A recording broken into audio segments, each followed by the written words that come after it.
نخلستان میں موسیٰ اپنے گروہ کے سردار ابو سلمہ اور دیگر ساتھیوں کو ابو بکر رضی اللہ عنہ کی وفات اور عمر رضی اللہ عنہ کی خلافت کی تفصیل سنا رہا تھا۔ پھر سب کھانے میں مصروف ہو گئے۔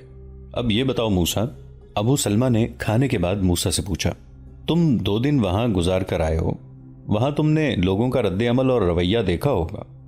ہاں ابو سلمہ، موسیٰ نے کہا، میں نے یہ تفصیل سنائی ہی تھی۔ اس میں سب سے زیادہ ضروری عمر کا خطبہ ہے جو اس نے مسجد میں دیا تھا۔ میں خود مسجد میں موجود تھا۔ موسیٰ نے عمر رضی اللہ عنہ کا خطبہ لفظ بلفظ سنایا۔ اور اس کے مخالفین نے بعد میں کچھ کہا تھا؟ ابو سلمہ نے پوچھا۔ کچھ کیا تھا؟ میں نے تو یہ دیکھا ہے کہ جو عمر کی خلافت کے حق میں نہیں تھے وہ بھی اس کے ہاتھ پہ بیعت کر چکے ہیں۔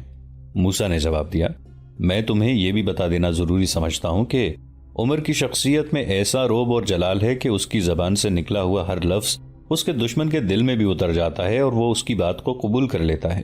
میں رات تک لوگوں میں گھومتا پھرتا رہا اور اپنی رائے اس طرح لوگوں پر ظاہر کرتا رہا کہ کسی کے ساتھ مخالفانہ بات نہ کی۔ میں نے دیکھا کہ جو اس کے مخالف تھے وہ اگر اب بھی مخالف ہیں تو بھی انہوں نے اس کے ہاتھ پر بیعت کر لی ہے اور دل کی گہرائیوں سے اسے خلیفہ مان لیا ہے۔ ایک صورتحال ایسی ہے جس سے ہم کچھ فائدہ اٹھا سکتے ہیں، اور وہ یہ ہے کہ عراق اور شام کے محاذوں پر مسلمانوں کے لشکر کچھ کمزور پڑ گئے ہیں اور مدینہ میں کچھ لوگ ایسے ہیں جو فارسیوں کی جنگی قوت سے خائف ہیں۔ ہاں، اسحاق نے کہا، محاذوں کی صورتحال سے ہم یہ فائدہ اٹھا سکتے ہیں کہ مدینہ اور گرد و نواح کے لوگوں میں فارسیوں کا خوف پیدا کریں۔ اس سے یہ فائدہ ہوگا کہ لوگ محاذ پر جانے سے ہچکچائیں گے۔ یہ تو تم سب کو معلوم ہے کہ مسلمانوں کی کوئی باقاعدہ فوج نہیں، نہ ان کے پاس تنخواہ دار سپاہی ہیں۔ یہ تو جہاد کا اعلان کرتے ہیں اور مسلمان جوق در جوق جہاد کو فرض سمجھتے ہوئے اکٹھے ہو جاتے ہیں۔ آگے ان سالاروں کی عسکری فہم و فراست ہے کہ وہ ان لوگوں کو فوراً ایک باقاعدہ ایک فوج کی صورت میں منظم کر لیتے ہیں اور ایسے طریقے سے لڑاتے ہیں کہ فتح ان کے قدموں میں آ گرتی ہے۔ ہم لوگوں کو جہاد سے ہٹا سکتے ہیں؟ ناممکن، ایک نصرانی بولا۔ جہاد کو یہ لوگ مذہبی فریضہ سمجھتے ہیں، ہمیں ناممکن کو ممکن کر دکھانا ہے۔ ابو سلمہ نے کہا، میں پہلے کہہ چکا ہوں اور بار بار کہہ چکا ہوں کہ کام کوئی بھی آسان نہیں ہوتا، اسے آسان بنایا جاتا ہے۔ ہم نے مسلمانوں کے خلاف لڑائی نہیں لڑنی، ہم نے ایک ایسی تلوار سے ان کے عقیدے کو کاٹنا ہے جو نظر نہیں آتی۔ ابو سلمہ نے ابن داؤد سے پوچھا، حبیب بنت یامین کو کب مدینہ لے جا رہا ہے؟ کل یا پرسوں؟ تم کل صبح روانہ ہو جاؤ۔ ابو سلمہ نے ابن داؤد سے کہا، مدینہ پہنچو اور ان دونوں کا انتظار کرو، وہ پہنچ جائیں تو ان کے ساتھ رہو۔ حبیب بھی عمر کے ہاتھ پر بیعت کرے گا، تم بھی اس کے ساتھ رہنا۔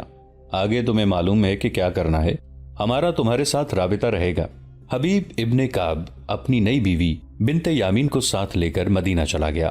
وہاں اس کا اپنا مکان تھا۔ اس مکان سے پتہ چلتا تھا کہ وہ صاحب حیثیت ہے۔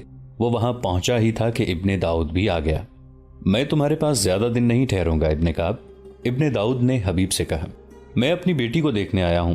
تم نے مجھ غریب پر جو کرم کیا ہے وہ میں ساری عمر نہیں بھول سکوں گا، اور میں اس کا صلہ دینے کے بھی قابل نہیں، اور میں نے اگر کرم ہی کیا ہے تو میں نے صلے کی توقع پر نہیں کیا۔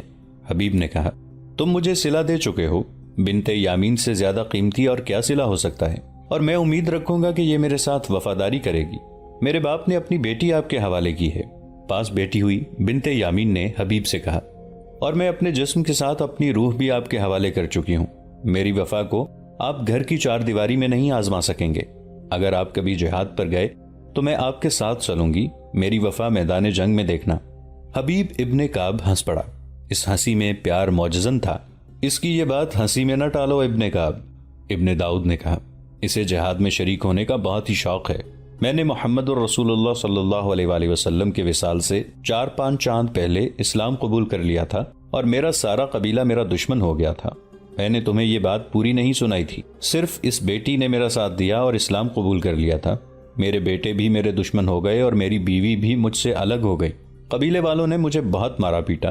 میں اس بیٹی کو ساتھ لے کر اپنے اس دوست کے پاس چلا گیا جس نے مجھے تمہارے پاس بھیجا تھا۔ وہ یہودی ہے لیکن اس نے میرے ساتھ دوستی نبھائی۔ اس نے کہا تھا کہ مذہب اپنا اپنا، لیکن مذہب دوستی اور محبت کے راستے کی رکاوٹ نہیں بن سکتا۔ میری یہ بیٹی بنت یامین تو دل سے مجھ سے پہلے اسلام قبول کر چکی تھی۔ اسے محمد الرسول اللہ صلی اللہ علیہ وآلہ وسلم کو دیکھنے کا بہت شوق تھا۔ میں اسے 3 بار حضور صلی اللہ علیہ وآلہ وسلم کی زیارت کے لیے مدینہ لایا تھا۔ یہ کہتی تھی کہ مجھے رسول خدا صلی اللہ علیہ وآلہ وسلم کی خدمت کے لیے یہیں رہنے دو۔ تم جانتے ہو ابن کعب، ہمارے رسول اللہ صلی اللہ علیہ وآلہ وسلم میری بیٹی کی یہ خواہش کبھی قبول نہ کرتے۔ میں نے اسے کہا کہ اللہ کے رسول صلی اللہ علیہ وآلہ وسلم کی بہترین خدمت یہ ہے کہ آپ کے بتائے ہوئے راستے پر چلو۔ ابن کعب، میں اپنی اس بیٹی کی کون کون سی خوبیاں بیان کروں؟ میں نے اسے کہا کہ اپنے رسول صلی اللہ علیہ وآلہ وسلم کے بتائے ہوئے راستے پر چلو، تو اس نے مجھے کہا کہ پھر مجھے شہسوار بنا دو، مجھے برچھی بازی، نیزہ بازی، تیغ زنی اور تیر اندازی سکھاؤ۔ اللہ کے رسول صلی اللہ علیہ وآلہ وسلم کا بتایا ہوا بہترین راستہ جہاد ہے۔ میں کفر کے خاتمے کے لیے لڑوں گی اور میں شادی کرنے کی بجائے اپنی زندگی جہاد کے لیے وقف کر دوں گی۔ میں اپنے دوست کے گھر پناہ لیے ہوئے تھا، میں اسے شہ سواری کیسے سکھاتا؟ وہ میں سکھا دوں گا، حبیب نے کہا۔ اور ابن داؤد، اپنے آپ کو تنہا، مجبور اور دوسروں کا محتاج سمجھنا چھوڑ دو، میں تمہارے روزگار کا بندوبست کر دوں گا۔ خدا کی قسم، تم اللہ کے نیک بندوں میں سے ہو ابن کعب، ابن داؤد نے کہا۔ لیکن میرے یہودی دوست نے میرے لیے ذریعہ معاش کا بندوبست کر دیا ہے، اب میں نہ اس پر بوجھ بنوں گا نہ تم پر، میں اپنی کھوئی ہوئی حیثیت حاصل کر لوں گا۔ میں ایک بات کہوں گا ابن داؤد، حبیب نے کہا، اگر تم ایک یہودی کا احسان نہ لیتے تو اچھا تھا۔ کوئی بھی یہودی بہت اچھا آدمی ہو سکتا ہے، لیکن وہ مسلمان کے لیے اچھا دوست نہیں ہو سکتا۔ یہودی مسلمان کا دوست ہو ہی نہیں سکتا۔ ایسی بات نہ کہو ابن کعب، ابن داؤد نے کہا۔ جس نے اسلام کی خاطر اپنا قبیلہ، اپنا گھر، اپنی بیوی اور اپنے 4 بیٹے قربان کر دیے ہیں، وہ ایک یہودی کی دوستی تو آسانی سے قربان کر سکتا ہے۔ کیا تم یہ سمجھتے ہو کہ میں یہودی کی ذہنیت سے واقف نہیں؟ میں جہاں دیکھوں گا کہ یہودیوں کے ہاتھوں اسلام کو نقصان پہنچ رہا ہے تو اپنے یہودی دوست کے سب احسان بھول کر اسلام کو نقصان سے بچاؤں گا۔ تم شاید نہیں جانتے ابن داؤد، حبیب نے کہا، یہودیوں نے رسول اللہ صلی اللہ علیہ وآلہ وسلم کو قتل کرنے کی بھی کوشش کی ہے، اور وہ بھی اس صورتحال میں کہ رسول اللہ صلی اللہ علیہ وآلہ وسلم نے یہودیوں کے ساتھ معاہدے کر کے انہیں اپنے ساتھ رکھنے کا فیصلہ کیا تھا۔ تم نے اسلام قبول کیا ہے تو میں چاہتا ہوں کہ تمہیں یہودیوں کے متعلق بتا دوں کہ وہ اسلام کے کتنے خطرناک دشمن ہیں۔ یہ تو میں ضرور سننا چاہوں گا، ابن داؤد نے کہا۔ میں مدینہ سے دور کا رہنے والا ہوں، بہت سی باتوں سے بے خبر ہوں۔ مدینہ میں یہودیوں کے کچھ قبیلے آباد تھے، حبیب ابن کعب نے کہا۔ رسول اللہ صلی اللہ علیہ وآلہ وسلم نے یہ جانتے ہوئے کہ یہودی فتنہ پرداز قوم ہے اور یہ قوم مسلمانوں کی بدترین دشمن ہے، یہودیوں کے ساتھ صلح کا معاہدہ کیا اور انہیں دوستوں کی طرح اپنے ساتھ رکھا، لیکن انہوں نے غزوہ بدر کے بعد معاہدے کی خلاف ورزی کی۔ اس وقت مدینہ کے اندر اور خصوصاً مضافات میں یہودیوں کی اجارہ داری تھی اور ان کی آبادی بھی زیادہ تھی۔ رسول اللہ صلی اللہ علیہ وآلہ وسلم نے ان کے ساتھ یہ معاہدہ کیا کہ مدینہ پر کوئی دشمن حملہ کرے گا تو یہودی مسلمانوں کی مدد کریں گے اور دشمن کی مدد نہیں کریں گے۔ اس کے عوض مسلمان یہودیوں کا ہر طرح خیال رکھیں گے اور ان کے ساتھ تعاون کریں گے۔ پھر جانتے ہو کیا ہوا ابن داؤد؟ یہودیوں نے درپردہ قریش مکہ سے رابطہ قائم کر لیا۔ یہودیوں کے یہ الفاظ رسول اللہ صلی اللہ علیہ وآلہ وسلم کے کانوں میں پڑے کہ قبیلہ لڑنا ہی نہیں جانتا، مسلمان ہم سے لڑتے تو ہم انہیں دکھاتے کہ لڑائی کس طرح لڑی جاتی ہے۔ اس کے ساتھ ہی یہودیوں نے اسلام کے خلاف محاذ بنا لیا۔ ماہ شوال 2 ہجری میں رسول اللہ صلی اللہ علیہ وآلہ وسلم نے دیکھا کہ یہودیوں نے صلح کا معاہدہ توڑ ڈالا ہے، تو آپ صلی اللہ علیہ وآلہ وسلم نے یہودیوں کے خلاف جنگی کارروائی کر کے انہیں مدینہ سے نکال دیا۔ یہودیوں کا یہ قبیلہ بنو قینقاع تھا، یہودیوں کا دوسرا قبیلہ بنو نضیر تھا۔ چونکہ اس قبیلے نے معاہدے کا کچھ پاس کیا تھا، اس لیے اسے مدینہ میں ہی رہنے دیا گیا۔ 2 سال بعد 4 ہجری میں اس قبیلے کی ذہنیت بھی بے نقاب ہو گئی۔ کوئی ایسا معاملہ یا مسئلہ سامنے آ گیا جس کے متعلق گفت و شنید کی ضرورت پیش آئی۔ رسول اللہ صلی اللہ علیہ وآلہ وسلم حضرت ابو بکر رضی اللہ عنہ اور حضرت عمر رضی اللہ عنہ کو ساتھ لے کر یہودیوں کے سربراہ کے ہاں گئے۔ آپ صلی اللہ علیہ وآلہ وسلم اس سربراہ کے ٹھکانے کے قریب پہنچے ہی تھے کہ کسی نے آپ کو روک لیا اور ایک مکان کی چھت کی طرف اشارہ کیا۔ وہ ایک یہودی کا مکان تھا۔ اس کی چھت پر ایک یہودی جس کا نام عمر بن حجاج تھا چھپا ہوا تھا۔ اس کے پاس ایک وزنی سل پڑی ہوئی تھی۔ اسے یہودیوں نے یہ کام سونپا تھا کہ جب محمد صلی اللہ علیہ وآلہ وسلم اس مکان کے قریب سے گزریں تو آپ صلی اللہ علیہ وآلہ وسلم کے سر پر سل گرا دے۔ رسول اکرم صلی اللہ علیہ وآلہ وسلم کو اس سازش کی اطلاع ملی تو آپ وہیں سے واپس آ گئے اور یہودیوں کو پیغام بھیجا کہ وہ مدینہ سے نکل جائیں۔ بنو نضیر نے نکلنے کی بجائے لڑنے کی تیاریاں شروع کر دیں۔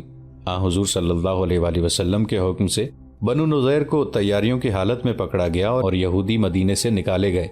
ان میں سے کچھ تو شام چلے گئے اور زیادہ تر خیبر میں جا آباد ہوئے۔ تم نے شاید ان کے سرداروں کے نام سنے ہوں گے۔ سلام بن ابی الحقیق کنانہ بن ربیع اور حی بن اخطب مشہور یہودی سربراہ تھے۔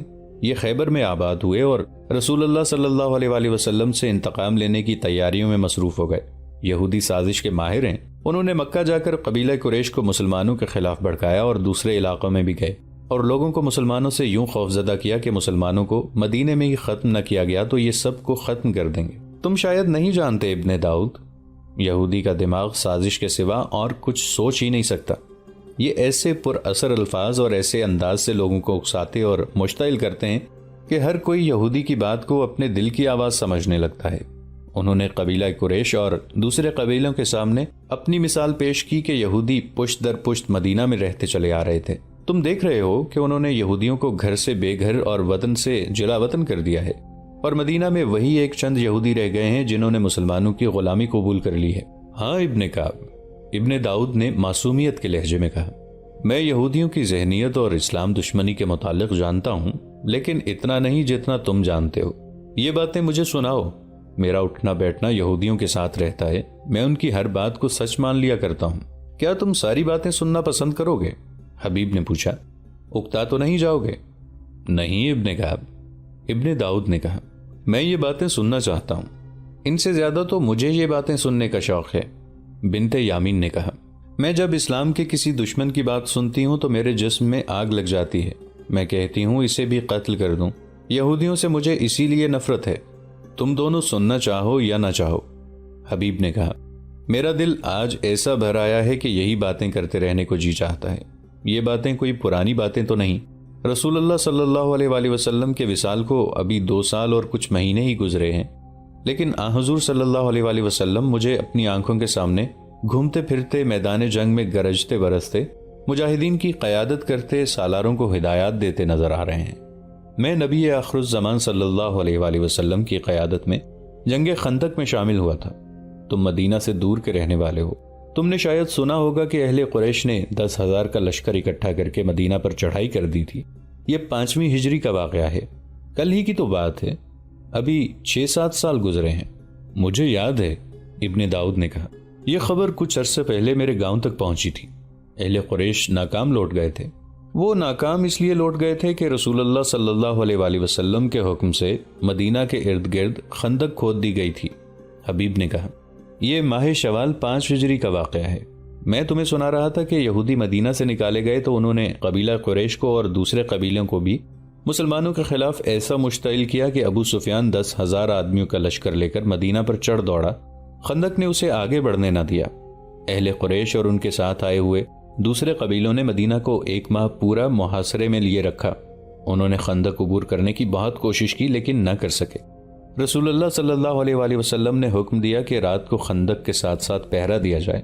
صرف ایک طرف تھوڑے سے حصے میں خندق نہیں تھی، میں اسی طرف تھا۔ دشمن نے ادھر سے آگے بڑھنے کی کوشش کی تھی اور لڑائی بھی ہوئی تھی، میں اس لڑائی میں شامل تھا۔ تم نے عرب کے ایک مشہور بہادر آدمی عمر بن عبدود کا نام سنا ہوگا۔ وہ عمر بن عبدود جس کے متعلق مشہور تھا کہ اس کی طاقت 500 گھڑ سواروں کے برابر ہے۔ ہاں ابن داؤد، حبیب نے کہا، وہ واقعی بہت بہادر تھا۔ وہ اسی معرکے میں حضرت علی رضی اللہ عنہ کے ہاتھوں مارا گیا تھا۔ اس نے دعویٰ کیا تھا کہ وہ اسلام کو مدینہ کے اندر ہی ختم کر دے گا، لیکن خود ختم ہو گیا۔ جی میں آتی ہے کہ اس وقت کی ایک ایک بات سناؤں، لیکن میں تمہیں یہودیوں کی فریب کاریاں سنانا چاہتا ہوں۔ میں تمہیں بتا رہا تھا کہ ایک طرف خندق نہیں تھی، اس لیے اس طرف سے ہی حملے کا خطرہ تھا۔ ہم اس طرف تیار موجود تھے۔ مدینہ میں ایک کشادہ مکان تھا۔ رسول اللہ صلی اللہ علیہ وآلہ وسلم کے حکم سے ہم نے عورتوں اور بچوں کو اس مکان میں منتقل کر دیا تھا، یہ ان کی حفاظت کا انتظام تھا۔ وہیں ایک آدمی کو اس مکان کے ساتھ مشکوک حالت میں دیکھا گیا، اس کے ہاتھ میں برچی تھی۔ رسول اللہ صلی اللہ علیہ وآلہ وسلم کی پھوپھی صفیہ رضی اللہ عنہا کو خبر ہوئی تو وہ ایک موٹا ڈنڈا لے کر باہر نکلی۔ اس آدمی پر انہوں نے عقب سے حملہ کیا اور سر پر ڈنڈے مار مار کر اسے ختم کر دیا۔ کون تھا وہ؟ بنت یامین نے پوچھا۔ وہ یہودی تھا، حبیب نے جواب دیا، بنو قریظہ کا آدمی تھا۔ عام خیال تو یہ تھا کہ وہ رسول اللہ صلی اللہ علیہ وآلہ وسلم کو قتل کرنے جا رہا تھا، لیکن کچھ دنوں بعد ایک یہودی نے راز کی یہ بات بتائی تھی کہ یہ آدمی ایک بے حد خطرناک سازش کے تحت آیا تھا۔ وہ ان یہودیوں میں سے تھا جنہیں مدینہ سے نہیں نکالا گیا تھا کیونکہ انہوں نے مسلمانوں کے آگے غلامانہ انداز اختیار کر لیا تھا اور مسلمانوں کو ان پر اعتبار آ گیا تھا۔ سازش یہ تھی کہ یہودی اس مکان کے اندر چلا جائے گا جس میں ہماری عورتیں اور بچے تھے اور یہ ان پر برچھیوں سے حملہ کر دے گا۔ عورتوں اور بچوں نے شور و غل مچانا تھا اور ان میں بھگدڑ بھی بپا ہونی تھی۔ ظاہر ہے ہم سب نے ادھر دوڑے جانا تھا۔ اسی صورتحال میں قبیلہ قریش اور دیگر قبیلوں نے راستہ صاف دیکھ کر حملہ کر دینا تھا، لیکن یہ یہودی پہلے ہی مارا گیا اور دشمن کی سازش ناکام ہو گئی۔ تمام حملہ آور قبیلے مایوسی کے عالم میں واپس چلے گئے۔ قبیلہ قریش اور ان کے حامی قبیلے تو ہار مان گئے، لیکن یہودی شیطانیت کی علم بردار قوم ہے اور ہار نہ ماننا شیطان کی خصلت ہے۔ وہ بدی کو دل سے نکلنے نہیں دیتا۔ یہودیوں کے 3 سربراہ سلام بن ابی الحقیق، کنانہ بن الربیع اور حی بن اخطب مدینہ سے خیبر چلے گئے، جہاں مدینہ کے یہودی جا کر آباد ہوئے تھے۔ ان تینوں یہودیوں نے ایک عرب قبیلے بنو سعد کو مسلمانوں کے خلاف بھڑکانا شروع کر دیا۔ انہوں نے ایسے انداز اختیار کیے کہ بنو سعد ان کے جھانسے میں آ گئے اور مسلمانوں کے خلاف لڑنے کے لیے تیار ہو گئے۔ یہ خندق کے مارکے کے 1 سال بعد کا واقعہ ہے۔ خیبر کی طرف سے آنے والے ایک تاجر نے مدینہ میں آ کر کسی سے ذکر کیا کہ خیبر میں بنو سعد مدینہ پر حملے کی تیاریاں کر رہے ہیں۔ یہ خبر رسول اللہ صلی اللہ علیہ وآلہ وسلم تک پہنچ گئی۔ حضور کا یہ اصول تھا کہ دشمن تمہارے خلاف تیاری کر رہا ہو تو اسے تیاری کی حالت میں اس کے گھر جا پکڑو، اپنے گھر بیٹھے اس کا انتظار نہ کرتے رہو۔ چنانچہ آپ صلی اللہ علیہ وآلہ وسلم نے حضرت علی رضی اللہ عنہ کو بنو سعد پر حملہ کرنے کے لیے بھیجا۔ بنو سعد کو اس حملے کی توقع نہیں تھی۔ حضرت علی رضی اللہ عنہ کے ساتھ کوئی زیادہ لشکر نہیں تھا، لیکن بنو سعد پر یہ ایسا حملہ اچانک تھا کہ وہ بھاگ نکلنے کے سوا کچھ بھی نہ کر سکے۔ حضرت علی رضی اللہ عنہ مجاہدین کے لشکر کے ساتھ مدینہ واپس آئے تو ان کے ساتھ بنو سعد کے 500 اونٹ تھے۔ کیا تم بھی حضرت علی کے ساتھ گئے تھے؟ ابن داؤد نے پوچھا۔ نہیں، حبیب ابن کعب نے کہا، میں دوسرے لشکر کے ساتھ گیا تھا اور یہی خیبر کی اصل لڑائی تھی۔ میں اس لڑائی کی ساری باتیں نہیں سناؤں گا، میں تمہیں یہودی کی اسلام دشمن ذہنیت سے خبردار کر رہا ہوں۔ بنت یامین، کیا تم ناگن پر اعتبار کر لو گی کہ تمہیں نہیں ڈسے گی؟ نہیں، تم ناگن پر اعتبار کر سکتی ہو۔ حبیب نے کہا، تم ایک طرف ہو جاؤ گی تو وہ تمہارے قریب سے گزر جائے گی، لیکن کسی یہودن پر کبھی اعتبار نہ کرنا۔ اسے جو ہی پتہ چلے گا کہ تم مسلمان ہو تو وہ تمہیں ڈس لے گی۔ بنو سعد کو ان یہودیوں نے بھڑکا کر مسلمانوں سے مروایا تو ان کے ایک اور قبیلے کو مسلمانوں کے خلاف بھڑکانا شروع کر دیا۔ یہ تھا قبیلہ غطفان، جو بنو سعد سے زیادہ طاقتور تھا۔ اس قبیلے نے مدینہ پر حملے کی تیاریاں شروع کر دیں اور اس کی بھی خبر مدینہ پہنچ گئی۔ اب رسول اللہ صلی اللہ علیہ وآلہ وسلم خود خیبر کو روانہ ہوئے۔ ہجری کا 7واں سال شروع ہو چکا تھا۔ میں ان 1400 پیادوں کے ساتھ تھا جو خیبر پر حملہ کرنے گئے تھے۔ ہمارے ساتھ صرف 200 گھڑ سوار تھے۔ یہودیوں نے تھوڑے سے عرصے میں قلعے بنا لیے تھے۔ مجھے ان کے نام یاد ہیں: نائم، قموس، صاب، وطیح اور سالم۔ ان میں وطیح اور سالم بہت ہی مضبوط قلعے تھے۔ باقی سب قلعے فتح ہو گئے، لیکن ان 2 قلعوں کو فتح کرنا بہت ہی مشکل کام تھا۔ تم نے شاید ایک آدمی کا نام نہیں سنا ہوگا، یہ عمر بن عبدود جیسا بہت بہادر آدمی تھا۔ اس کا نام مرحب تھا اور یہ دونوں قلعے اسی کے تھے۔ نہیں، ابن داؤد نے جواب دیا، میں نے اس کا نام کبھی نہیں سنا۔ تم اس کی بہادری کی باتیں سناؤ، مجھے تمہاری باتیں اچھی لگ رہی ہیں۔ میں تو کہتا ہوں، حبیب نے کہا، دن ہو یا رات یہی باتیں سناتا رہوں۔ ہوا یوں کہ رسول اللہ صلی اللہ علیہ وآلہ وسلم نے ابو بکر رضی اللہ عنہ کو سپہ سالار مقرر کر کے ان 2 قلعوں کو فتح کرنے کے لیے بھیجا۔ میں بھی اس لشکر کے ساتھ تھا۔ لشکر کیا تھا؟ 1400 پیادے اور 200 گھڑ سوار۔ ان میں کچھ زخمی ہو کر بیکار ہو چکے تھے اور چند ایک شہید بھی ہو گئے تھے۔ غطفان کے آدمیوں نے باہر آ کر اتنا سخت مقابلہ کیا کہ ہم ہار گئے۔ ہمارے سالار ابو بکر رضی اللہ عنہ لشکر کو پیچھے لے آئے۔ رسول اللہ صلی اللہ علیہ وآلہ وسلم نے حضرت عمر رضی اللہ عنہ کو سالار مقرر کر کے علم ان کے سپرد کیا۔ حضرت عمر رضی اللہ عنہ بن الخطاب نے ہمیں 2 دن لڑایا، مگر میں غطفان والوں کی بہادری کی تعریف کرتا ہوں کہ انہوں نے ہمارے قدم نہ جمنے دیے۔ عمر رضی اللہ عنہ بھی ناکام لوٹ آئے۔ وہ تو بہت ہی بہادر تھے، ابن داؤد نے کہا۔ جنہوں نے مسلمانوں کو پسپائی پر مجبور کر دیا وہ یقیناً دلیر اور نڈر تھے۔ کچھ وہ دلیر اور نڈر تھے، کچھ ہم تعداد میں بہت تھوڑے تھے، حبیب ابن کعب نے کہا، اور ہم پہلی لڑائیوں کے تھکے ہوئے بھی تھے۔ دوستو، آج کے لیے اتنا ہی۔ اسی کہانی کی اگلی قسط کے ساتھ بہت جلد حاضر ہوں گے۔ نیچے کامنٹ سیکشن میں اپنی رائے کا اظہار ضرور کیجیے گا۔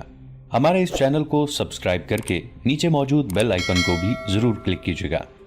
اگلی ملاقات تک کے لیے ہمارا اور آپ کا اللہ نگہبان۔